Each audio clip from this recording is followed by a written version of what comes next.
Hoje, vamos mergulhar na história de Patrice Lumumba, o primeiro primeiro-ministro do Congo independente. É uma história intensa, cheia de esperança, traição e muita, mas muita intriga internacional. Uma história que, no fim, acabou definindo o destino de uma nação inteira. E para entender essa história, a gente começa por um fato bem recente e, para ser sincero, um tanto macabro. Em 2022, mais de 60 anos depois da morte dele, um único dente, que era basicamente tudo que sobrou de Patrice Lumumba, foi devolvido à sua família pelo governo da Bélgica. E isso, claro, levanta uma pergunta que não quer calar, né? Como é possível que tudo que restou do primeiro líder de um país seja um dente, guardado como um tipo de troféu bizarro por décadas? Bom, para responder isso, a gente precisa voltar bastante no tempo. Ok, vamos entender quem foi Lumumba. Ele veio de uma família humilde, lá no Congo, que na época ainda era uma colônia belga. Ele não chegou a ter uma educação formal muito avançada, mas o cara era um autodidata, devorava livros de história, de política e se tornou um intelectual por conta própria.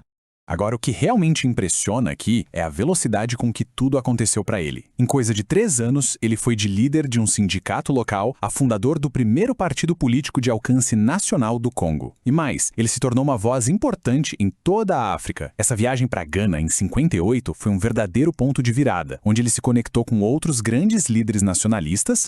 E essa conexão toda era movida por uma ideia muito poderosa na época, o pan-africanismo.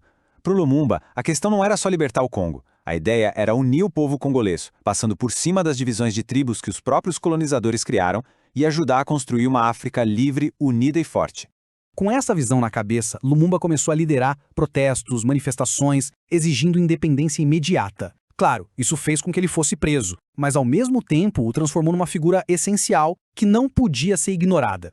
E é aqui que a história dá uma virada daquelas de cinema mesmo. Em janeiro de 1960, o governo belga, que precisava dele para que as negociações tivessem alguma validade, simplesmente tira Lumumba da cadeia e o coloca num avião direto para Bruxelas. Pensa só, numa semana ele era um prisioneiro, na outra ele era o principal negociador do futuro do seu país. Depois de vencerem as eleições, Lumumba se torna o primeiro-ministro.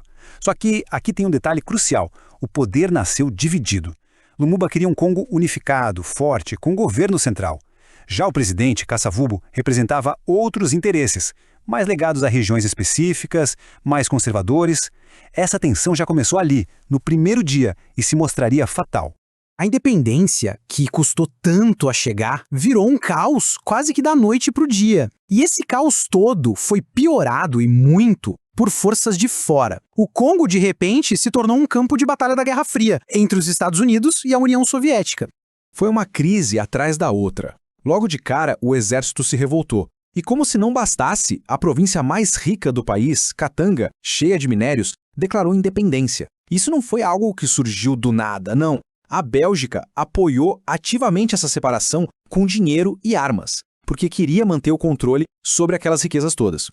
Com tudo isso acontecendo ao mesmo tempo, o governo de Lumumba durou exatamente 12 semanas. Apenas 12. Todo aquele sonho de uma nação unida, soberana, desmoronou em menos de 3 meses. Desesperado, Lumumba pediu ajuda para a ONU, para os Estados Unidos, para tentar conter a separação de Katanga. Foi ignorado. Sem saída, ele se virou para a União Soviética.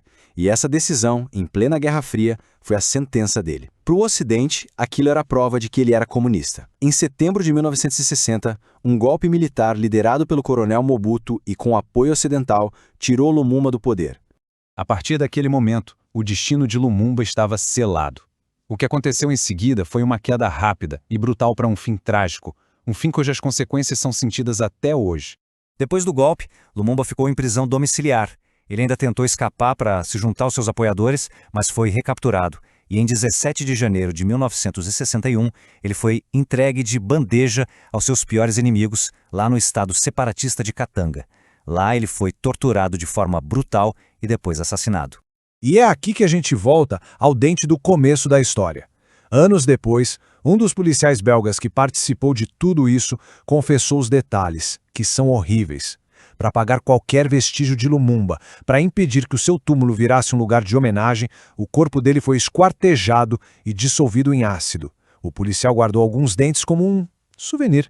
Demorou, mas com o tempo, a verdade sobre quem estava por trás do assassinato começou a aparecer. Documentos que antes eram secretos e investigações parlamentares confirmaram o que muita gente já suspeitava.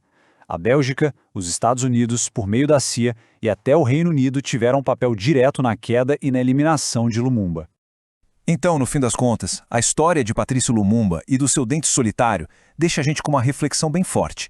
Fica claro que a luta pela independência não acaba no dia em que uma bandeira nova é hasteada. A história dele revela o preço terrível que líderes podem pagar quando o sonho de soberania de verdade bate de frente com os interesses das grandes potências mundiais.